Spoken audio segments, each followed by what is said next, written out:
Nah, oleh karena jadi hati-hati, jangan sampai kita ini termasuk orang yang merugi gitu lah. Siapa yang merugi? Orang yang merugi itu adalah orang yang tidak menggunakan anugerahnya. Allah berikan anugerah tapi tidak digunakan. Nah, sedangkan kita kan disebutkan dalam Al-Quran. Siapa ibadur rahman? Alladzina lam yusrifu wa lam yakturu wa kana baina dzalika qawama. Mereka itu ketika bersedekah tidak jor-joran, tapi tidak seret-seret juga. Tapi antara keduanya. Nah, itu yang terbaik. Nah, sehingga apa? Cara kita itu menggunakan harta kita sebagaimana disebutkan oleh Al-Alim Al-Fadil Syekh Zaini ya, rahimahullah rahmatul abrar, dia katakan bagi 3. Yang bagi 3 nggak rugi, yang nggak bagi 3 rugi. Harta kita berapapun bagi 3. Bagaimana cara pembagiannya? Sepertiga kita gunakan bersama keluarga. Gunakan. Kalau kita punya rumah sendiri, bagus kan? Gunakan. Kita bisa mampu beli AC, bayar listriknya, beli AC. Ngapain kita masih sendiri? Pegang kipas terus setiap hari, ngapain? Kita bisa beli kipas, kita bisa beli AC, beli. Kita bisa beli mobil, beli. Jangan semuanya tumpuk-tumpuk, enggak. Sepertiga itu kita harus nikmati. Sesekali waktu kita bawa keluarga keluar, makan di luar, makan di restoran mahal, asalkan masih bisa dijangkau, silakan. Enggak apa-apa. Itulah maksud daripada firman Allah Ta'ala dalam Al-Quran. Fa'amma bini'mati rabbika fahaddis. Adapun terkait dengan nikmat yang Allah berikan kepada kalian, maka gunakan. Itu kesempatan buat kalian. Jangan sampai kita ini termasuk orang yang rugi. Siapa orang rugi? Orang yang rugi itu sudah dikasih modal banyak, Allah Ta'ala tidak digunakan, tapi dia mati. Nah, itu yang dimaksudkan Nabi SAW. Ya gulubnu adam mali wa ma malu illa ma'akalta fa'ablait au labista au fa'afnait au labista fa'ablait au tasaddaqta fa'abgait wa masih wa dzalika fadzahibun au tarikun nas.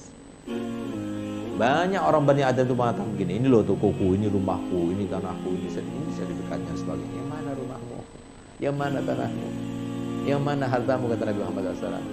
Kecuali apa? Yang kau makan sampai habis ya. Yang kau pakai tuh baju sampai usang, atau kamu sedekahkan, itu kekal sisi Allah Ta'ala. Selain daripada 3 hal itu, camkan baik-baik, kata Nabi Muhammad, selain daripada 3 hal itu, fazahibun, akan sirna. Dicuri orang, ditipu orang, kena kebakaran, kena runtuhan, kena gempa bumi, kena kebanjiran dan sebagainya. Au kalau semua itu nggak terjadi, tarikul linnas, akan tinggalkan untuk orang. Tidak dikatakan Nabi Muhammad ditinggalkan untuk ahli waris, tidak, tapi ditinggalkan untuk orang. Karena Pak, itulah keadaan zaman sekarang ini. Makanya pesan saya, Pak, Bu, kalau belum jadi orang sugih jangan meninggal dulu ya. Kenapa? Sekarang ini sudah zamannya. Ketika orang tua meninggal dunia, nggak meninggalkan apapun, nggak ada mobil, nggak ada rumah, nggak ada harta, dicaci maki habis. Jangan salahkan anaknya. Kenapa? Kita nggak mendidik mereka dengan didikan Nabi Muhammad yang diperintahkan untuk manut kepada orang tua, hormat kepada orang tua, sungkem kepada orang tua. Nggak ada. Yang ada orang tua dibentak-bentak. Salah kita sendiri. Sehingga apa, jangan salahkan. Sekarang lagi tren di antara anak muda. Begitu ada orang tua meninggal tanpa meninggalkan harta waris, apalagi menyisahkan utang, habis. Itu yang terjadi sekarang. Dicaci maki habis. Dasar orang tua nggak tahu diri, nggak bisa menguntungkan keluarganya. Coba lihat. Nah, sampai dikatakan begitu. Oleh karenanya, jadi kalau belum sugih, belum bisa meninggalkan harta waris, jangan meninggal dulu ya. Jangan meninggal dulu. Itu pesan kalau bisa dilaksanakan. Masalahnya kan kita mati atau tidak mati itu kan Allah yang menentukan, bukan kita yang menentukan ya. Nah, ini cuma sebuah gurauan yang terkait dengan factuality, sesuatu yang terjadi gitu ya. Sesuatu kenyataan yang pasti. Nah, ini yang terjadi gitu. Nah, sehingga apa? Sehingga jangan takut kita itu untuk menyimpan untuk investasi dan sebagainya. Gunakan untuk kita sendiri. Sepertiga untuk kita, keluarga kita. Nikmati, beli mobil, jangan beli mobil yang jelek. Saya pernah ketemu sama orang kaya raya, mantunya mobilnya bagus-bagus. Giliran dia mobilnya mobil Master Bean. Tahun berapa? 67 atau 76? Master Bean 67. Bayangkan, di era milenial dia punya mobil Master Bean. Saya tanya, ini antum kan banyak duit, kenapa kok mobilnya Mr. B? Apa jawabannya? Iya Bib, kalau seumpama saya nabrak kan nggak terlalu kepikiran Bib. Masya Allah. Coba lihat, sampai sebegitunya AC-nya nggak bisa dipakai. Udah itu rontaknya luar biasa, gara-gara takut sampai membenahi. Padahal kalau sudah bentur-bentur sedikit, bawa ke bengkel, selesai, bayar cuma berapa ratus ribu, selesai. Tapi ini nggak mau melakukan itu, gara-gara takut. Bahkan mohon maaf, ada orang kaya raya, saya ketemu sama dia, handphonenya diikat sama karet. Handphonenya diikat sama karet, coba lihat. Nah, ini kan untuk dirinya nggak menikmati. Nikmati.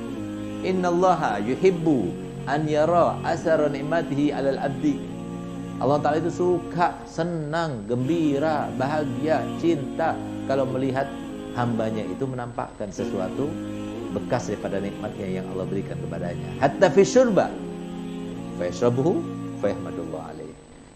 Walaupun dalam minuman, dia ambil gelasnya, diminum,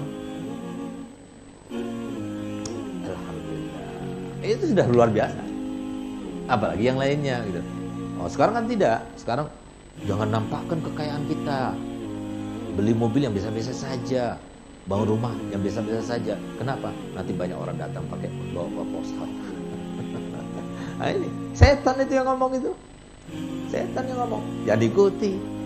Nah, ini mau kita yang capek dari pagi sampai sore, kita yang kerja, kita yang bercucuran keringat, kita yang penat, kita yang minta pijat kalau malam. Nah, coba. Udah itu kita nggak mau menikmati. Rugi sekali kita semacam itu. Nah, oleh karenanya kita harus menikmati. Sepertiga untuk keluarga.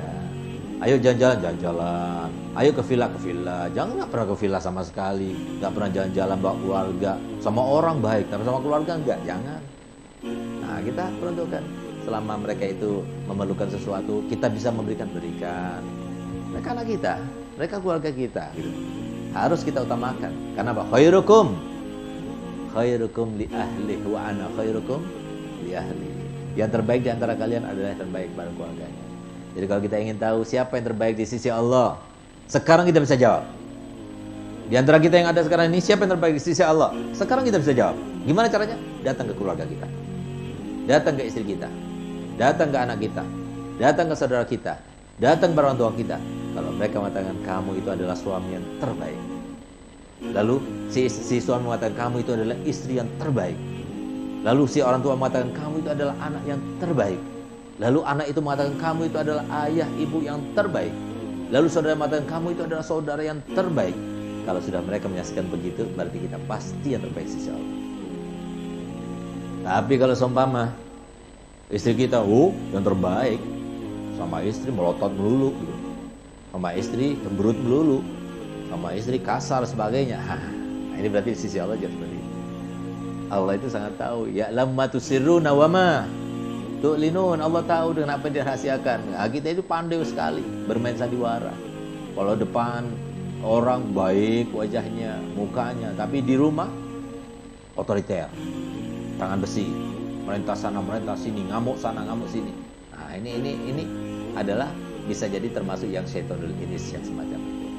Jadi bukan jadi imam yang terbaik. Nah, oleh karenanya ayo kita gunakan. Sepertiga untuk siapa? Untuk kita dan keluarga. Lalu sepertiga lagi, sepertiga untuk akhirat kita. Nah, oleh karenanya kalau kita itu mau gampang sodako, ada triknya. Dan alhamdulillah saya gunakan itu sehingga apa? Nggak berat kita sodako. Jadi kita punya laci, ya. Setiap bulan itu kita sisihkan untuk sodako.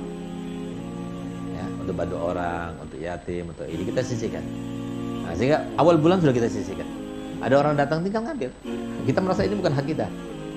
Nah, tapi kalau sudah ngambil di rekening dulu, mau transfer dulu, mau ngambil di ATM dulu, itu berat. Karena apa? Setiap uang itu digandoli sama setan. Itu setiap uang digandoli. Kalau dulu digandoli, kalau sekarang itu ditunggangi. Jadi kayak apa? Kayak dukun santet ya, dukun apa?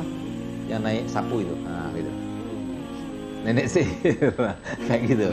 Jadi nggak ada uang kertas pun situ ada nenek sihirnya di situ. Nah, hati-hati. Makanya kata Nabi SAW, sodako itu nggak bakal keluar kecuali sampai melalui 70 setan. tenggorokan 70 setan. Artinya apa? 70 godaan. Subhanallah, suatu waktu muridnya Habib Ali Habsyi sebelum Maulid, ya, dia itu sedang menghadiri majelis Habib Ali Habsyi. Tiba-tiba Habib Ali Habsyi ini berbicara masalah keutamaan bersedekah dan sebagainya. Tapi kemudian Habib Ali mengatakan, tapi Nabi SAW bersabda, sedekah itu nggak bakal keluar kecuali sampai melewati tenggorokan 70 setan. Kalau bisa melewati 70 setan baru keluar sedekahnya. Akhirnya dia pulang ke rumahnya. Itu sampai ke rumahnya, dia buka lacinya mau sedekah. Begitu mau ngambil uangnya, ketahuan sama istrinya. Tanya sama istrinya, buat apa? Ini katanya Habib Ali sedekah begini. Iya, itu kan bagi orang yang berlebihan. Kita kan nggak berlebihan. Loh, kita kan ini nggak perlu, ini bukan untuk kehidupan kita. Iya, tapi kan kita punya kebutuhan nanti buat anak ini, buat ini. Wah, pokoknya istri paling pintar cari alasan. Akhirnya apa? Nggak jadi sedekah. Begitu nggak jadi sedekah, dia kembali lagi balik Ali Habsyi. Masya Allah, Ali Habsyi, itu hadisnya Nabi itu benar tadi. Jangankan saya itu melewati 70 setan, melewati 1 setan saja di rumah saya tidak bisa. Makanya ibu-ibu jangan jadi setan ya. Nah, jadi malaikat buat suaminya. Kata Nabi Muhammad SAW, istri yang solihah itu adalah mu'inatun li zawjiha.